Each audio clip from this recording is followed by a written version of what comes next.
Welcome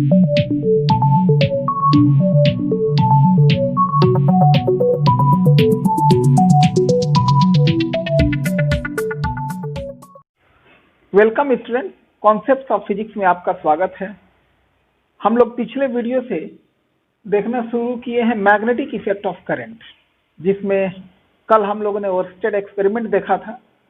उसमें ये हमने जाना था कि एक करंट कैरिंग कंडक्टर के चारों ओर मैग्नेटिक फील्ड प्रोड्यूस हो जाता है और वो उस मैग्नेटिक फील्ड के फील्ड लाइंस जो होते हैं वो सर्कुलर होते हैं और ऐसे सर्कुलर होते हैं कि उन सर्कुलर मैग्नेटिक लाइंस का एक्सिस हो जाता है ये कंडक्टर। और इसको हमने जाना था, जैसे अगर इसी का अपवर्ड यानी टॉप व्यू इस पिक्चर का बनाए, मान लीजिए ये कंडक्टर है जिसमें करंट बोर्ड से आउटवर्ड्स आ रहा है, तो इसके चारों ओर जो मैग्नेटिक लाइंस होंगे राइट हैंड थंब रूल से हमने जाना था कि ऐसा होता है। अगर करंट आउटवर्ड्स है तो मैग्नेटिक लाइंस एंटी क्लॉकवाइज हो जाएंगे और अगर करंट इनवर्ड है तो राइट हैंड थंब रूल से मैग्नेटिक लाइन क्लॉकवाइज हो जाएंगे। तो ये तो ओरस्टेड एक्सपेरिमेंट था। उसमें यह भी बताया गया था कि ये जो मैग्नेटिक फील्ड है इस कंडक्टर के आसपास वो इस बात पर डिपेंड करता है कि करंट कितना है। अगर करंट को बढ़ा दिया जाए तो मैग्नेटिक फील्ड भी स्ट्रांग हो जाता है। आज हमें जानना है कि एक करंट कैरिंग कंडक्टर के जो चारों ओर मैग्नेटिक फील्ड होता है उस मैग्नेटिक फील्ड का वैल्यू क्या होता है। किसी पॉइंट पर एक करंट कैरिंग कंडक्टर की वजह से किसी पॉइंट पर मैग्नेटिक फील्ड की वैल्यू कितनी होगी। तो इस बात को बताए थे बायट्स-सवर्ट्स ने। इन्होंने जो बात बताया था वो जानिए। जैसे मान लीजिए कोई ये करंट कैरिंग कंडक्टर है XY और इस कंडक्टर में करंट बह रहा है I from X to Y। अब हमें मान लीजिए कि इस कंडक्टर के आसपास किसी पॉइंट P पर हमें मैग्नेटिक फील्ड पता करना है, क्योंकि ओरस्टेड ने तो कहा है कि करंट कैरिंग कंडक्टर के आसपास मैग्नेटिक फील्ड होता है। तो इस करंट कैरिंग कंडक्टर के आसपास किसी पॉइंट P पर हमें मैग्नेटिक फील्ड पता करना है। तो बायट्स-सवर्ट ने इसके लिए जो एक्सप्रेशन दिया वो इस प्रकार दिया कि इस पूरे कंडक्टर का एक एलिमेंट्री पोर्शन मान लीजिए, यानी एक बहुत ही छोटा पोर्शन AB ले लिया और इस AB पोर्शन का जो लंबाई है वो DL है। AB पोर्शन का जो लंबाई है वो DL है, यानी पूरा कंडक्टर का ये हमने एलिमेंट्री पोर्शन मान लिया। इस एलिमेंट्री पोर्शन जिसका लंबाई DL है और इसमें करंट जा रहा है I, इसके वजह से पहले पॉइंट P पर इलेक्ट्रिक फील्ड निकालना इन्होंने बताया है। इस एलिमेंट्री पोर्शन जिसका लेंथ DL है, इससे पॉइंट P की जो दूरी है वो है R। ये डिस्टेंस वेक्टर है R। तो ये DL एलिमेंट यानी करंट कैरिंग कंडक्टर का जो ये टुकड़ा है DL, इसमें और ये डिस्टेंस वेक्टर R के बीच में जो एंगल है वो थीटा है। तो इन्होंने कहा कि पॉइंट P पर जो मैग्नेटिक फील्ड होगा वो magnetic field B is directly proportional to the current flowing through the conductor. पहला पॉइंट इन्होंने दिया और दूसरा पॉइंट दिया कि this magnetic field B is directly proportional to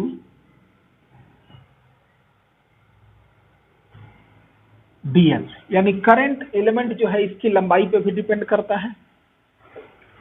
और तीसरा फैक्टर दिया कि this magnetic field is directly proportional to sine theta, यानी कि ये जो एंगल है थीटा करंट एलिमेंट DL और डिस्टेंस वेक्टर R के बीच में इस एंगल के साइन पर डिपेंड करता है, यानी this magnetic field is directly proportional to sine theta. और चौथा फैक्टर इन्होंने दिया कि this magnetic field is inversely proportional to the square of the distance of the point P from the current element. और इन चारों फैक्टर को मिलाया जाता है तो हमारा एक्सप्रेशन आता है I dl sine theta by R square. और प्रोपोर्शनलिटी की चिन्ह हटाने के बाद एक कांस्टेंट यहाँ आता है mu naught upon 4 pi I D L sine theta by R square. यहाँ जो म्यू नॉट है इसको कहते हैं absolute permeability of free space और वैक्यूम, और इसका वैल्यू होता है mu naught is equal to 4 pi into 10⁻⁷ tesla metre ampere inverse. ये आपको याद रहना चाहिए। हालांकि इस एक्सप्रेशन के लिए ये पूरा टर्म कांस्टेंट है।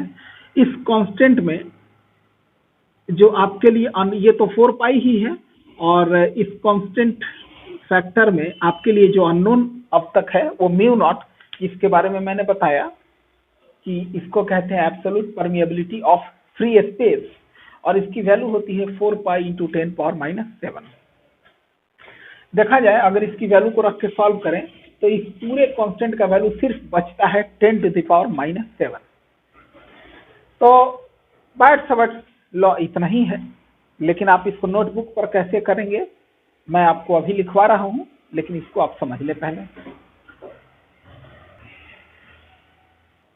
अब देखिए आप इसे अपने नोटबुक पर कैसे जगह देंगे। सबसे पहले तो इस फिगर को बना लेंगे। फिगर के बाद लिखना शुरू करें।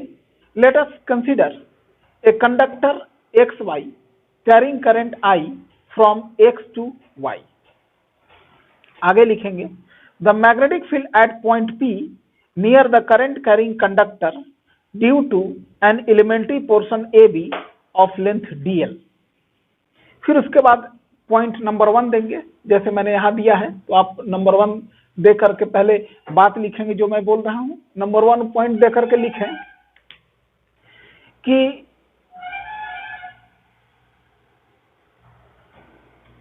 is directly proportional to the current I flowing through the conductor। इतना लिखने के बाद उसके नीचे लिख लें B directly proportional to I। फिर दूसरा पॉइंट देंगे, फिर लिखेंगे is directly proportional to the length of the elementary portion DL। वो लिखने के बाद फिर ये लिख लेंगे B डायरेक्टली DL। फिर तीसरा पॉइंट देंगे, फिर लिखें is directly proportional to the sine of the angle theta between the current element and the distance vector r। और फिर चौथा पॉइंट देंगे is inversely proportional to the distance of the point P from the current element। Square of the, ध्यान दीजिए फिर से मैं बोलता हूं, is inversely proportional to the square of the distance between the current element and the point P। तो उसके बाद ये मैथमेटिकल एक्सप्रेशन दिखा दें कि B inversely proportional to R square. फिर उसके बाद लिखेंगे कंबाइनिंग द अबव फैक्टर्स, और उसके बाद ये एक्सप्रेशन दे दें जिसमें सारे फैक्टर कंबाइन हो गए, और फिर उसके अगले स्टेप में कांस्टेंट डाल दें। फिर उसके नीचे लिखें here mu naught upon 4 pi is the proportionality constant and mu naught is called absolute permeability of free space or vacuum। The value of mu naught is 4 pi into 10⁻⁷ tesla metre पर ampere. तो इस प्रकार आपका बायट-सवार्ट law complete हो जाता है। इसके बाद बायट-सवार्ट लॉ के एप्लीकेशंस हैं जो हम लोग कल से देखेंगे। कई एप्लीकेशन हैं, उसके लिए सबसे पहले ये कंसेप्ट आपको जान लेना जरूरी होगा। थोड़ा सा इसमें और जान लें। यहां लिखे इन वेक्टर फॉर्म, ये एक्सप्रेशन फाइनल लिखने के बाद, इतना लिखने के बाद लिखे इन वेक्टर फॉर्म, क्योंकि मैग्नेटिक फील्ड वेक्टर क्वांटिटी है, तो इन वेक्टर फॉर्म क्या होगा, तो mu naught upon 4 pi I DL vector बना दीजिए R cap I DL vector cross R by R vector का मोड का स्क्वायर। तो यहां आपको ये जान लेना होगा, वेक्टर से एक बात क्लियर हो जाता है। जैसे आप जानते हैं कि जो मैग्नेटिक फील्ड है इन दो टर्म का क्रॉस प्रोडक्ट है, डीएल वेक्टर और आर वेक्टर का। तो यानी ये magnetic field current element DL vector और आर वेक्टर दोनों से परपेंडिकुलर होना चाहिए। तो जरा देखिए, इस पॉइंट पर आते हैं। तो ये डीएल वेक्टर का डायरेक्शन ये है, उसको समझाने के लिए मैं यहां ड्रॉ करता हूं। ये आपका डीएल का डायरेक्शन है, तो इसको आई डीएल वेक्टर लिखिए, और ये आपका डिस्टेंस वेक्टर आर है। तो इस एक्सप्रेशन में यूनिट वेक्टर दिया गया है आर की ओर, आर कैप दिया गया है, और इन दोनों के बीच में एंगल थीटा है। जब आप आई डीएल क्रॉस आर करेंगे, यानी क्रॉस प्रोडक्ट करने का डायरेक्शन ये है, आई डीएल से आर की ओर। तो राइट हैंड थंब रूल से जो क्रॉस प्रोडक्ट का डायरेक्शन निकालते हैं, राइट हैंड थंब रूल यहां लगाइए, अंगूठा, ये चारों उंगलियां क्रॉस प्रोडक्ट के डायरेक्शन की ओर होना चाहिए, यानी आई डीएल से आर की ओर। चारों उंगलियां उधर कर दिया तो अंगूठा हो गया बोर्ड से अंदर की ओर। यानी इससे क्लियर है, ध्यान दीजिए, आई डीएल क्रॉस आर, क्रॉस का डायरेक्शन है आई डीएल से आर की ओर। तो चारों उंगलियां उधर हैं तो अंगूठा बोर्ड से अंदर की ओर आ जाता है, परपेंडिकुलरली इनवर्ड। यानी आई डीएल क्रॉस आर करने पर जो रिजल्ट आता है, क्या रिजल्ट आता है, बी। उस बी का डायरेक्शन किधर होना चाहिए, बोर्ड से अंदर की ओर, यानी परपेंडिकुलरली इनवर्ड। इस प्रकार मैग्नेटिक फील्ड परपेंडिकुलरली इनवर्ड होना चाहिए। तो इस फिगर में चूंकि इनवर्ड आपको दिखाना है, तो दिखाने के लिए एक काम चलाऊ व्यवस्था ये है, ऐसे दिखा देंगे कि ये मैग्नेटिक फील्ड डीबी है। चूंकि ये स्मॉल एलिमेंट्री पोर्शन की वजह से ये मैग्नेटिक फील्ड डीबी है, तो अच्छा होगा कि हम लोग अपने एक्सप्रेशन में हर जगह जहां बी हमने इस्तेमाल किया है वहां डीबी लिख दें। एलिमेंट्री पोर्शन की वजह से छोटा सा मैग्नेटिक फील्ड डीबी। तो ये हमारा फाइनल एक्सप्रेशन हो गया स्केलर फॉर्म में, और ये वेक्टर फॉर्म में। इन दोनों को बॉक्स में बंद कर देंगे आप। अब मेरे ख्याल से इसका वेक्टर फॉर्म भी आप बढ़िया से समझ के, यानी अब एक बार फिर से देख लें, जैसे ये करंट कैरिंग कंडक्टर है, और इस कंडक्टर की वजह से यहाँ कोई पॉइंट पी है, इस पॉइंट पर मैग्नेटिक फील्ड निकालना है। तो मैग्नेटिक फील्ड, अगर करंट ऊपर जा रहा है तो मैग्नेटिक फील्ड होना चाहिए इस तरफ, और अगर यही करंट नीचे जा रहा है तो मैग्नेटिक फील्ड हो जाएगा इस तरफ। तो इसको समझें, हम लोग राइट हैंड थंब रूल से भी समझे थे कल। तो अगर करंट ऊपर जा रहा है तो चारों उंगलियां ऐसे हैं, तो इस पॉइंट पर गौर कीजिए जहां मैग्नेटिक फील्ड फाइंड कर रहे हैं, उस पॉइंट से जब हमारी उंगली गुजरेगी तो बोर्ड से अंदर की ओर आ रही है। और अगर यही करंट नीचे की ओर आए तो रैपिंग फिंगर्स ऐसे हो गए। तो इस पॉइंट से अगर ये मैग्नेटिक फील्ड जो हमारे उंगली मैग्नेटिक फील्ड को दिखा रहा है, इस पॉइंट से गुजरेगा तो देखिए बोर्ड से बाहर की ओर हो गया। यानी इससे क्लियर हो गया कि अगर करंट अपवर्ड रहेगा तो पॉइंट पी पर मैग्नेटिक फील्ड इनवर्ड, और अगर डाउनवर्ड रहेगा तो पॉइंट पी पर मैग्नेटिक फील्ड आउटवर्ड। इसके अपोजिट देखें, अगर करंट अपवर्ड है तो इधर अगर पॉइंट पी मानते हैं तो इस पॉइंट पर मैग्नेटिक फील्ड हो जाएगा आउटवर्ड, अगर करंट ऊपर है तो। और यही अगर करंट नीचे की ओर जा रहा है तो देखिए इस पॉइंट पर हो गया बोर्ड से परपेंडिकुलरली इनवर्ड। ध्यान दीजिए, इस पॉइंट से जब मैं मैग्नेटिक फील्ड के लिए जो अपना उंगली गुजारूंगा तो इस पॉइंट से गुजरते समय हमारी उंगली बोर्ड से अंदर की ओर आएगी। तो इससे आपको एकदम क्लियर हो जाना चाहिए कि करंट कैसा रहेगा तो किसी पॉइंट पर मैग्नेटिक फील्ड कैसा होगा। ये देख लें तो फिर मैं एक और फिगर बना के थोड़ा सा आपको क्लियर करूंगा। जैसे देखिए ये करंट कैरिंग कंडक्टर है, तो इसके वजह से यहाँ एक पॉइंट पी हमने मान लिया और यहाँ एक पॉइंट क्यू मान लिया। तो देखिए इस कंडक्टर में अगर करंट ऊपर जा रहा है तो ये चारों उंगलियों के हिसाब से मैग्नेटिक लाइन ऐसे गुजरेंगे। यानी ध्यान दीजिए, पॉइंट क्यू पर आउटवर्ड मैग्नेटिक फील्ड और पॉइंट पी पर इनवर्ड मैग्नेटिक फील्ड। अगर इसी का टॉप व्यू बनाते हैं, ये करंट कैरिंग कंडक्टर है, जिसको मेरा पेन मान लीजिए, और करंट इसमें बोर्ड से आउटवर्ड आ रहा है, तो इसके चारों ओर मैग्नेटिक लाइन ऐसे हो जाएंगे। इस कंडक्टर के इधर मैंने पी बनाया है, ये पॉइंट पी है और ये पॉइंट क्यू है। अब राइट हैंड थंब रूल से मैग्नेटिक लाइन ऐसे बनते हैं, तो चलिए एक मैग्नेटिक लाइन हम बना देते हैं जो कि पॉइंट पी से भी गुजरे और पॉइंट क्यू से भी गुजरे। तो राइट हैंड थंब रूल से मैग्नेटिक फील्ड का डायरेक्शन ये हो गया। अब देखिए, तो इस करंट की वजह से पॉइंट पी पर मैग्नेटिक फील्ड का डायरेक्शन इस तरफ है। इसके जो सर्कुलर ये मैग्नेटिक लाइन है, इस पॉइंट पर अगर मैग्नेटिक फील्ड पता करना है तो यहाँ टेंजेंट ड्रॉ कीजिए।